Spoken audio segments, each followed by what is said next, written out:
வணக்கம். உங்கள் அன்பு தோழியின் ஆரோக்கிய உணவும் அற்புத வாழ்வும். இன்னைக்கு நாம சோத்துக்கத்தாழையை வச்சு தான் குழம்பு வச்சு சாப்பிட போறோம். இதை கற்றாழை அப்படின்னு சொல்லுவாங்க, சோத்து கற்றாழை அப்படின்னு சொல்லுவாங்க. மேலே உள்ள இந்த மடலை நம்ம சீவி எடுத்துட்டு இந்த உள்ளுக்குள்ள ஜெல்லி மாதிரி உள்ளதை வச்சு தான் நம்ம குழம்பு வைக்கணும். இதை 5-6 வாட்டி நல்லா கழுவணும். அப்பதான் அதோட வளவளப்பு தன்மை போகும், இல்லைன்னா மூக்குச்செடி மாதிரி இருக்கும். இதை சாப்பிட்றதுக்கு அப்புறம் சரியா வராது. அதனால 5-6 வாட்டி நம்ம வதக்கணும். வெயில் நேரம் அதிகமாக இருக்கு. இப்போ நம்ம நல்லா கழுவி எடுத்துக்கலாம். நல்லா 5-6 வாட்டி நல்லா கழுவிடணும். கற்றாழையில உள்ள ஜெல்லி எல்லாம் நல்லா அழகா 5 வாட்டி தண்ணி ஊற்றி நல்லா கழுவி எடுத்து சுத்தம் பண்ணி வச்சிருக்கேன். இப்போ இதில் 75 ml எண்ணெய் காஞ்சிருச்சு.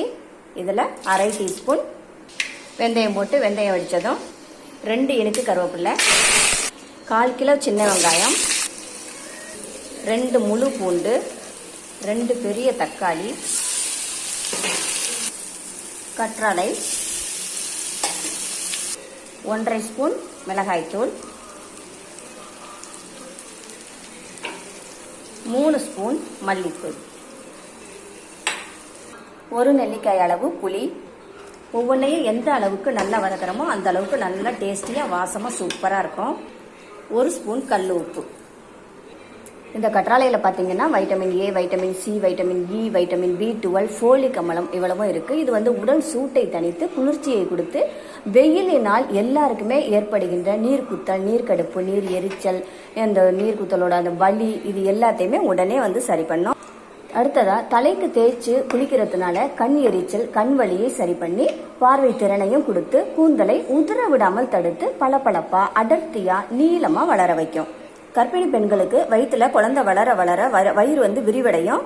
அப்போ வயிற்றுல எரிச்சல் ஏற்படும். இந்த கற்றாழைய வயிற்றுல தடவிக்கிட்டோம்னா அந்த எரிச்சலை அது தடுக்கும். உடல் சூட்டாலும் இந்த வயிறு வலி, வயிறு எரிச்சல், வயிற்றுப்புண் இது எல்லாமே ஏற்படும். இது எல்லாத்தையுமே இது சரி பண்ணும். வயிற்றுல வளர்ற குழந்தைக்கு அதிக ஆரோக்கியத்தை கொடுக்கும். சின்னவங்கல இருந்து பெரியவங்க வரைக்கும் எல்லாருக்கும் ரொம்ப நல்லது. நோய் எதிர்ப்பு சக்தியை நிறைய கொடுக்கும். ஸ்கின்ல சுருக்கம் வராம சரி பண்ணும். ஸ்கின்னை பளபளப்பாவும் வச்சிருக்கோம். நீண்ட காலம் இளமையா நம்மள வச்சிருக்கோம். கருவுறுதலை தூண்டும் சத்து இதுல நிறைய இருக்கு. காலில் உண்டான பித்த வெடிப்பையை இது சரி பண்ணும். இதை குழம்பு வச்சு சாப்பிடலாம். தலையில தேய்ச்சும் குளிக்கலாம். காலையிலேயே வெறும் வயிற்றுல நீராகாரத்தில் போட்டும் குடிக்கலாம். பெண்களுக்கு உண்டான வெள்ளைப்படுதலையும் இது சரி பண்ணும். எண்ணெயெல்லாம் நல்லா தெரிஞ்சு வந்துருச்சு. அம்மா வச்ச குழம்பு மாதிரியே இருக்கு. இன்னும் கூடுன்னு என் வீட்டுக்காரர் விரும்பி சாப்பிடுவாரு. சூப்பரா வந்துருச்சு.